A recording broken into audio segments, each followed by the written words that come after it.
Penderitaan itu terjadi pada saat kita memutuskan bahwa hal itu adalah membuat saya menderita. Maka emosi-emosi yang datang itu adalah emosi-emosi yang kelas bawah. Contohnya apa? Marah, jengkel, dengki, iri hati, ya dan sebagainya lah. Ya berbeda kalau fisiknya itu bagus, suasananya itu oke, pengelolanya profesional, ya. Ini sangat menghormati owner sehingga owner ini menjadi senang. Maka tamu-tamu yang datang kelasnya apa?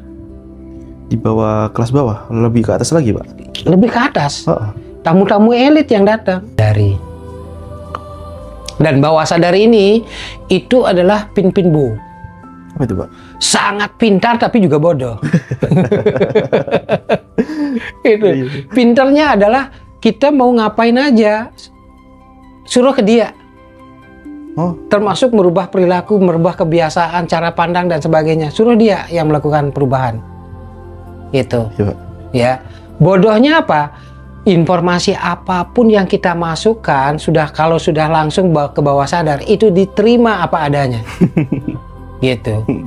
Bapak Made, apakah setiap manusia itu lebih menderita karena kenyataan atau karena penolakan terhadap suatu kenyataan? Dua-duanya. Ya, penderitaan itu terjadi pada saat kita memutuskan bahwa hal itu adalah membuat saya menderita. Ya kan? Sekalipun orang lain mengatakan bahwa itu penderitaan, tapi kalau kita mendefinisikan itu adalah sebagai sesuatu hal yang biasa saja, maka kita akan menjalaninya dengan hal-hal yang biasa saja. Gitu. Ya kan? Iya.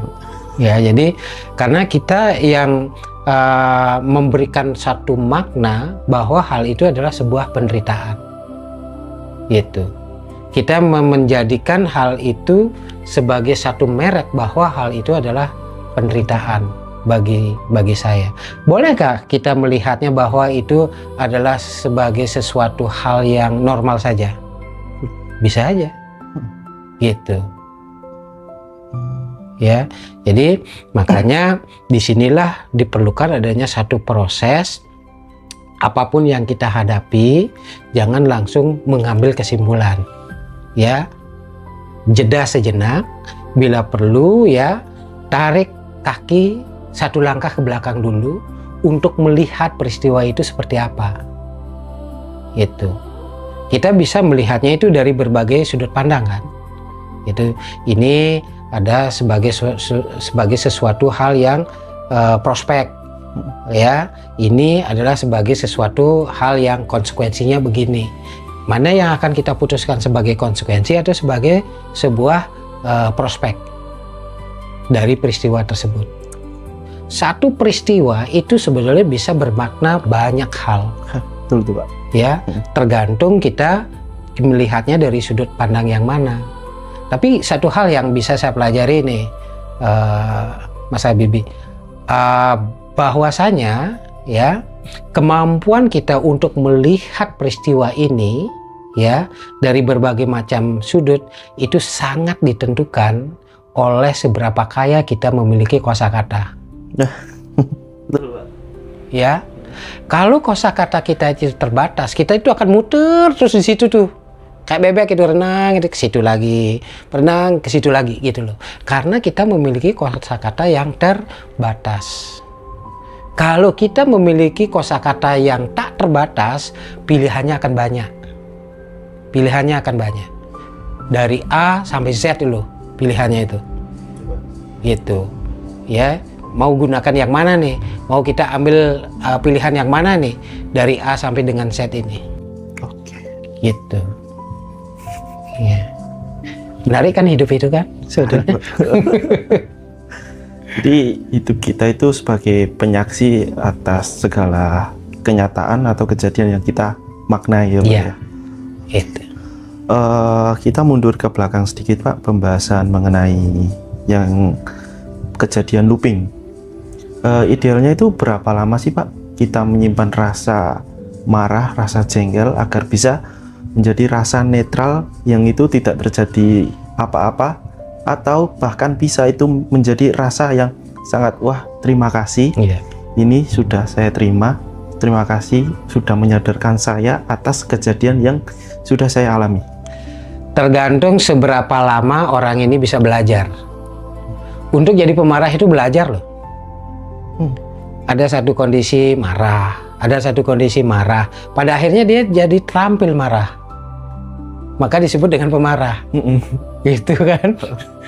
Rasa takut juga sama begitu, kita belajar untuk takut gitu ya. Rasa berhasil juga sama, kita belajar untuk berhasil dulu, sehingga pada akhirnya menjadi satu keterampilan.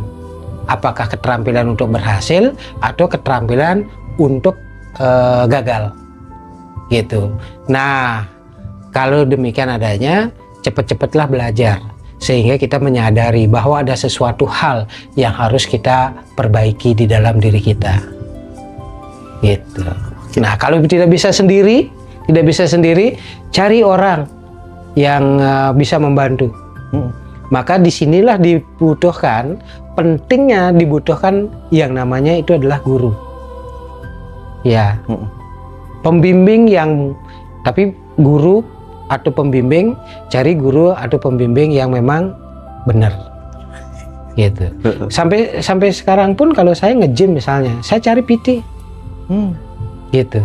Sekalipun saya nge-gym itu udah lama banget gitu ya, untuk menghindari apa? Cedera ya. Untuk apa? Biar saya bisa lebih fokus untuk memperbaiki apa yang harus kita perbaiki gitu. Apakah bagian bawah, bagian atas, bagian tengah, depan atau belakang gitu yang harus kita perbaiki gitu. Iya Pak. Ya. Makanya di dalam kehidupan kita ini, kalau mau melangkah, melakukan apapun itu gitu ya, cari guru, cari pelatih gitu. Baik, terima kasih Pak. Ya. Kita melanjutkan ke pertanyaan selanjutnya. Kalau pikiran bawah sadar sebegitu kuatnya bisa merubah realitas saat ini sekarang, mengapa kita justru hampir tidak pernah mengenalnya, Pak? Itu gini, karena saya mantan itu orang hotel, saya pakai analogi hotel kehidupan ya. Oke. Jadi hotel itu ada fisiknya nggak? Ada fisiknya. Manusia ada fisiknya nggak? Ada fisiknya ya. Hotel itu ada pengelolanya nggak? Ada Pak. Ada. Pikiran kita juga ada pengelola. Ada. Yaitu pikiran. Pikiran itu adalah pengelola kita gitu. Nah, terus hotel ini kan ada ambience-nya kan, ada atmosfernya kan. Ada Pak. Misalnya ruangan yang seperti ini, ya nyaman apa tidak gitu loh, nyaman apa tidak gitu ya. Sama penempatannya di sebelah mana ya, warnanya apa gitu ya. Nah, nuansa ini itu di dalam diri kita itu kan perasaan kita, vibes. Iya, vibe kita di sana itu ya. Nah, hotel ini perlu tamu nggak? Perlu Pak. Sangat perlu tamu kan ya, sangat perlu tamu. Dan tamu itu adalah emosi kita. Ya kan? Tamu itu adalah emosi kita yang datang, pergi, datang lebih lama, pergi lagi kan gitu. Ya. Sekarang aja emosi kita itu selalu berganti. Iya Pak. Selalu berganti emosi kita. Gitu, ya. Dan ada ownernya nggak? Ada. Yaitu kesadaran kita. Ya. Atau yang disebut dengan diri kita yang sejati. The impression kita, gitu. Ya. Nah, kesadaran ini yang menentukan semuanya kan sebetulnya. Tapi sering kali yang terjadi adalah justru tamu ini yang begitu gelunjak, yang lupa dengan pengelola, yang lupa juga dengan owner itu sendiri, gitu. Tapi owner itu bisa memutuskan nggak bahwa hotel ini didemolish atau tidak? Sangat bisa, gitu. Sangat bisa untuk memutuskan hal itu, gitu ya. Maka dari itu kita semua di sini itu harus melihat untuk menyenangkan owner itu, yaitu kesadaran kita. Karena kesadaran kita inilah yang mengatur semuanya, mulai dari pikiran kita, nuansa hotelnya, termasuk juga pengelolanya, termasuk juga tamu-tamu yang akan datang. Tapi begini Mas, kualitas tamu yang datang itu sangat tergantung dari kondisi fisik, itu satu. Yang kedua, tergantung dari nuansa hotelnya. Yang ketiga, itu sangat tergantung dari profesionalisme pengelolanya. Dan ini semua itu sangat tergantung dari bagaimana kita bisa menghormati owner itu. Kalau bangunannya itu bangunan yang kumuh, ya, nuansa di dalamnya juga kumuh, amburadul, gitu ya. Pengelolanya juga tidak profesional. Kira-kira tamu yang datang tamu kelas apa? Kelas bawah? Kelas bawah. Ya sama dengan kita juga begitu. Kalau kita seperti yang saya ceritakan tadi, maka emosi-emosi yang datang itu adalah emosi-emosi yang kelas bawah. Contohnya apa? Marah, jengkel, dengki, iri hati, ya dan sebagainya lah. Ya berbeda kalau fisiknya itu bagus, suasananya itu oke, pengelolanya profesional, ya. Ini sangat menghormati owner sehingga owner ini menjadi senang. Maka tamu-tamu yang datang kelasnya apa? Di bawah, kelas bawah, lebih ke atas lagi Pak? Lebih ke atas. Tamu-tamu elit yang datang. Ya sama dengan kita juga. Kalau kita sudah secara fisik juga sehat, pikiran pengelola juga oke, nuansa perasaan kita itu juga bagus gitu ya. Kita juga menghormati owner itu menjadi loyal untuk memperbaiki fisiknya, mengupgrade kemampuan karyawannya. Maka tamu-tamu yang datang, perasaan emosi-emosi yang muncul itu adalah emosi-emosi yang memberdayakan. Ya, rasa senang, cinta kasih sayang, empati, bijaksana, itu yang nantinya akan muncul. Gitu. Bagaimana kalau pikiran bawah sadar itu sangat berpengaruh pada kesadaran kita Pak? Bawah sadar itu gini, kalau masalah pikiran bisa saya ciptakan gini, ibaratnya gunung es gitu ya. Yang kelihatan itu kan kecil kan. Para ahli mengatakan bahwa ini berpengaruh antara 10 sampai maksimum 20%. Ya. Yang kesadaran. Yang sadar. Ya. Oh, iya, Pak. Ini logika, ya. Cara cepat kita mengambil keputusan secara logis, ya, berhitung dan sebagainya. Nah, di bawah air itu justru yang tersembunyi itu besar. Itu 90 sampai 80% ada di situ tuh. Isinya apa di situ tuh? Isinya adalah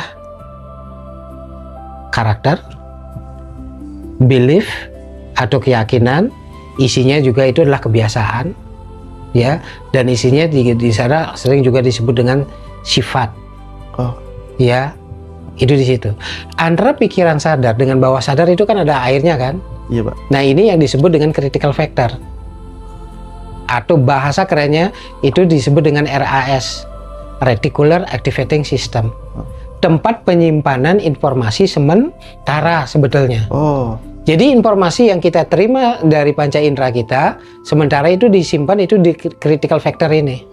Di permukaan ya Pak? Di permukaan. Diolah, disaring. Penyaringannya itu paling tidak itu ada 3. Yang pertama itu adalah di deletion. Contohnya deletion itu begini. Pada saat saya bicara seperti sekarang, nah pikiran Anda memikirkan hal yang lain. Ucapan saya didengar nggak?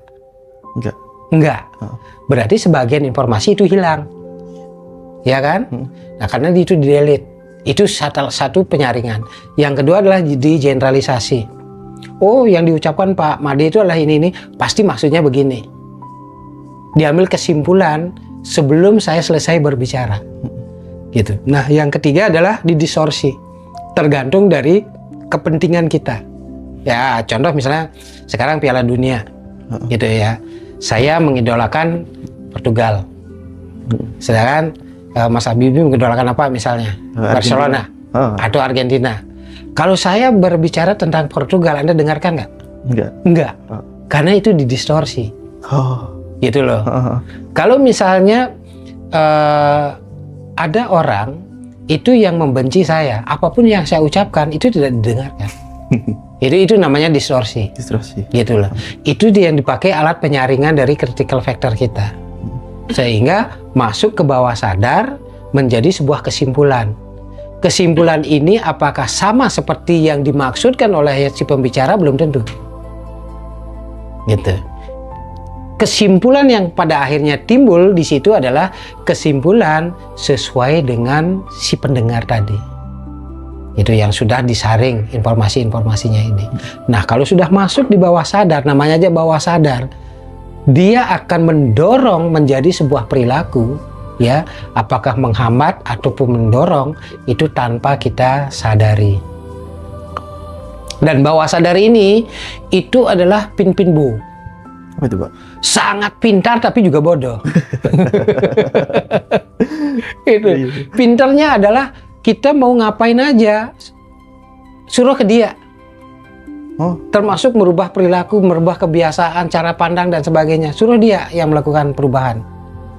Itu. Iya, Pak. Ya. Bodohnya apa? Informasi apapun yang kita masukkan kalau sudah langsung ke bawah sadar itu diterima apa adanya. Gitu. Antara pura-pura dengan sungguhan aja nggak bisa dibedakan dia. Semuanya dianggap sungguhan. Gitu. Semua informasi penting masuk gitu, padahal penting nggak pentingnya ya, Pak ya. Iya. Gitu. Kalau udah masuk ke bawah sadar seperti itu dia. Gitu. Nah, cuman sekarang adalah bagaimana caranya kita bisa berkomunikasi langsung ke bawah sadar kita. Gitu. Banyak cara sebenarnya yang bisa kita lakukan. Satu, dengan cara berulang-ulang, terus diulangi-ulangi, sehingga lama-kelamaan itu akan informasinya masuk ke bawah sadar dan dicatat menjadi sesuatu hal keyakinan baru di situ, gitu, sebagai satu informasi yang baru di situ, gitu. Yang kedua itu adalah dengan cara relaksasi, dengan cara meditasi, ya, dengan cara hipnoterapi juga bisa. Gitu, ya, termasuk juga dengan cara cognitive behavior terapi juga bisa. Gitu, itu bisa, ya. Atau kita undang tokoh yang dihormati untuk memberikan jangan udah langsung kebuka dia critical factor itu, udah langsung masuk ke bawah sadar. Apalagi gitu. itu menjadi public figure dia ya. Iya, public figure-nya. Itu udah langsung kebuka dia, langsung diyakini itu benar gitu loh. Maka itu diterima dia. Itu sebagai sebuah keyakinan yang baru. Itu. Ya. Makanya mengelola diri itu salah satunya itu adalah dengan mengelola bawah sadar kita. Itu sering-seringlah masuk ke situ. Ya, relax. Setelah itu kita amati diri kita. Amati aja. Nah, pada saat kita melakukan satu pengamatan, yang melakukan pengamatan itulah kesadaran kita. Gitu. Ya, masalah-masalah yang timbul, yang kita sedang hadapi gitu ya, yang saya alami adalah sebagian besar itu terselesaikan dengan saya hanya menjadi observer untuk diri saya. Menjadi pengamat tanpa memberikan penilaian apapun itu. Misalnya nih, ya, kalau muncul rasa gatal misalnya, jangan diberi arti bahwa itu gatal. Gitu. Saya akan bilang bahwa ya, melalui kesadaran saya, ya, badan saya saat sekarang ini sedang mengalami rasa gatal. Itu adalah sesuatu yang normal. Itu. Ya, atau sakit misalnya. Ya, jangan diberi label itu sakit, apalagi itu diberikan satu dorongan lagi, aduh itu makin menjadi itu. Ya, itu makin menjadi itu. Gitu. Ya, maka dari itu dengan kesadaran kita amati, badan saya bagian ini sedang mengalami sakit. Itu adalah sesuatu yang normal. Bisa diajak bicara nggak, Pak, kalau rasa sakit? Bisa. Itu bisa. Bisa ya? Kita ajak bicara itu. Nah, pada saat saya sakit semaput dulu kan begitu yang saya lakukan. Saya ajak bicara. Itu. bagian-bagian tubuh saya itu saya ajak bicara dia. Pada Gitu. saat bicara itu kita dalam posisi sadar atau tidak sadar, Pak? Sadar, Sadar ya. sadar. Yang sadar itu adalah bawah sadarnya. Gitu. Oh, Ya, pikiran logika kita istirahatkan dulu. Gitu. Pikiran logika itu ibarat jalan lalu lintas loh, Mas. Ibarat kendaraannya itu banyak sekali lalu lalang gitu loh. Ya, pikiran kita itu kan sama begitu kan. Ini datang, pergi, datang ini. Selalu begitu. Selalu begitu pikiran kita. Gitu, ibaratnya jalan lalu lintas yang sangat ramai. Amati itu. Kita hanya sebagai pengamat, ya. Ingat nafas, amati, ingat nafas, ya. Semakin rileks, maka lalu lintas itu akan menjadi semakin sepi dia. semakin tenang. Pikiran itu menjadi semakin tenang dia. Gitu. Semakin sedikit yang dipikirkan. Pada akhirnya kita bisa fokus dengan satu hal. Gitu. Ya, kita bisa fokus tentang satu hal. Nah, kalau sudah terlatih yang seperti itu untuk melakukan manifestasi terhadap sesuatu hal, biasanya itu akan menjadi lebih mudah. Oh, Gitu. oke Pak. Kita ke belakang sedikit mengenai bagaimana Pak cara kita masuk ke alam bawah sadar kita. Satu, dengan rileks. Ini yang sering saya ajarkan ya. Begitu duduk, apakah nyender begini ataupun kayak begini gitu ya, jangan langsung pejamkan mata, karena kalau kita langsung pejamkan mata biasanya gangguan pikiran itu akan banyak. Oh ya benar ya, Pak. Ya, cari satu titik fokus dulu ke depan, apapun itu, apakah tembok atau satu objek itu ya, dan itu bisa nanti divariasikan dengan berbagai cara. Fokus saja di situ, setelah itu fokus dengan nafas. Rasakan nafasnya. Oke, sebentar Pak. Kalau kita misal aku memfokuskan ke lampu, tapi kita nggak usah mengobjekkan lampu itu apa. Itu Nggak usah. Untuk kau saya. Lihat aja. Oh. Lihat aja menjadi satu objek apapun itu. Tapi Gitu. bagaimana kalau pikiran itu muncul seperti itu Pak? Ikuti. Ikuti aja ya. Jangan langsung dikendalikan. Ya, ikuti aja pikiran itu dulu.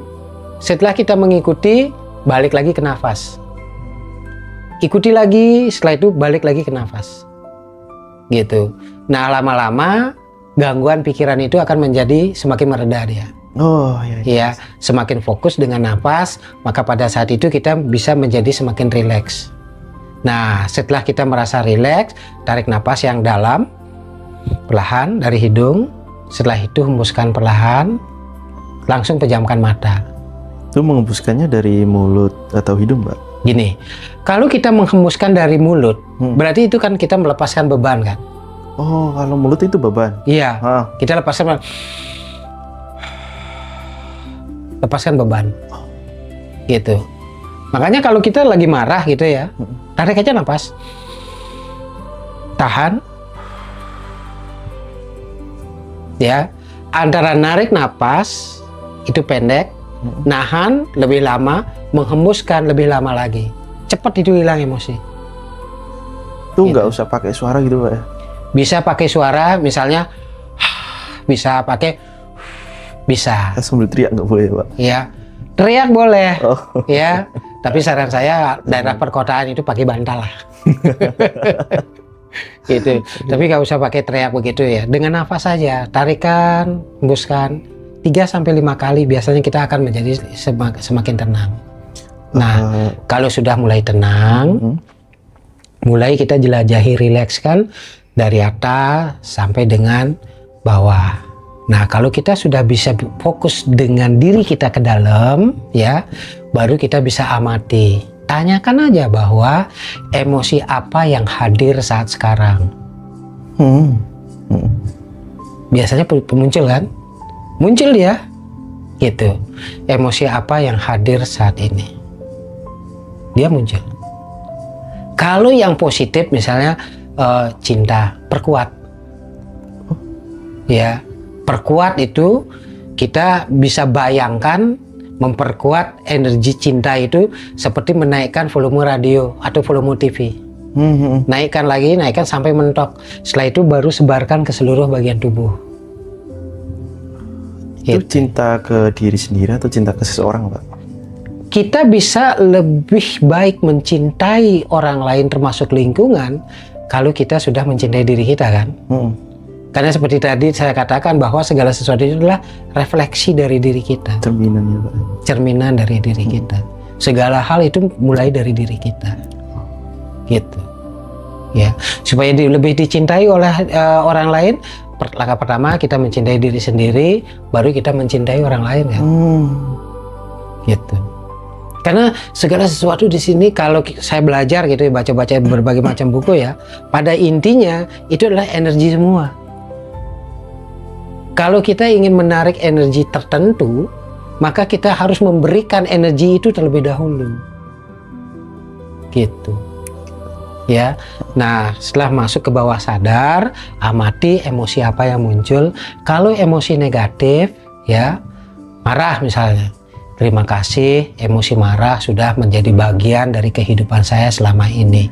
Apakah boleh saya melepaskan emosi marah ini? Tunggu jawabannya di sini. Boleh. Kapan saya bisa melepaskan emosi marah ini? Sekarang. Tarik napas secara perlahan. Ya, biasanya emosi-emosi tertentu itu akan muncul di salah satu bagian tubuh kita. Iya betul tuh, Pak. Ya, emosi marah katakanlah misalnya di sini gitu ya. Bisa dengan menggunakan ini visualisasi atau tekniknya kayak placebo gitu ya, ya gini. Setelah itu emosi marah ini saya lepaskan saat sekarang. Udah lepaskan. Seperti melepaskan balon gas yang tadinya narik dari sini, atau melepaskan burung. Atau melepaskan hal-hal yang benda sesuatu di sini ya, Pak? Iya, bisa juga kita tarik, setelah itu kita putus, gitu bisa. Gitu. Ya, tarik dari sini ya, setelah itu kita putus. Tapi langkah pertama itulah sadari, setelah itu terima, setelah itu selami, baru lepaskan. Karena kalau tiba-tiba saya lepaskan marah itu semakin kuat ya. Gitu. Mesti sadari, terima, perkuat, baru lepaskan. Gitu. Ya. Baru bisa kita lepaskan. Gitu. Oke, Pak. Tadi kan sempat saya menanyakan masuk lewat hidung, keluar lewat mulut itu sebagai pelepasan beban. Misal kalau mengambil nafas dari hidung terus mengeluarkan dari hidung itu sebagai pelepasan apa, Pak?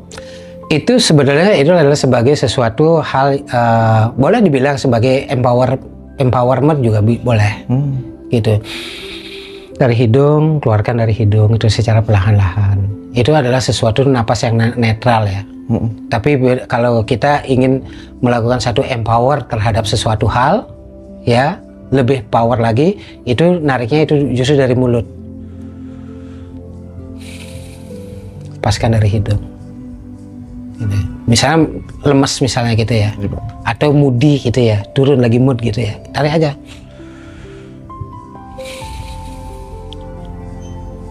Naik energinya. Gitu. Tahu. Ya, karena napas itu kan sebenarnya gini, hal yang paling penting di dalam kehidupan kita itu apa?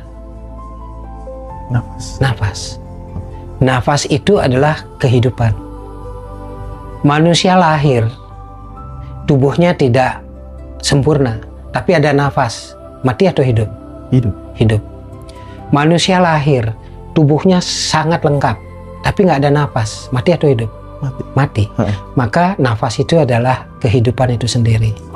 Pada saat kita ingat dengan napas, artinya kita ingat dengan kehidupan kita. Pada saat kita mengatur napas, maka kita sebetulnya adalah mengatur kehidupan kita. Gitu. Keren. Ya kan?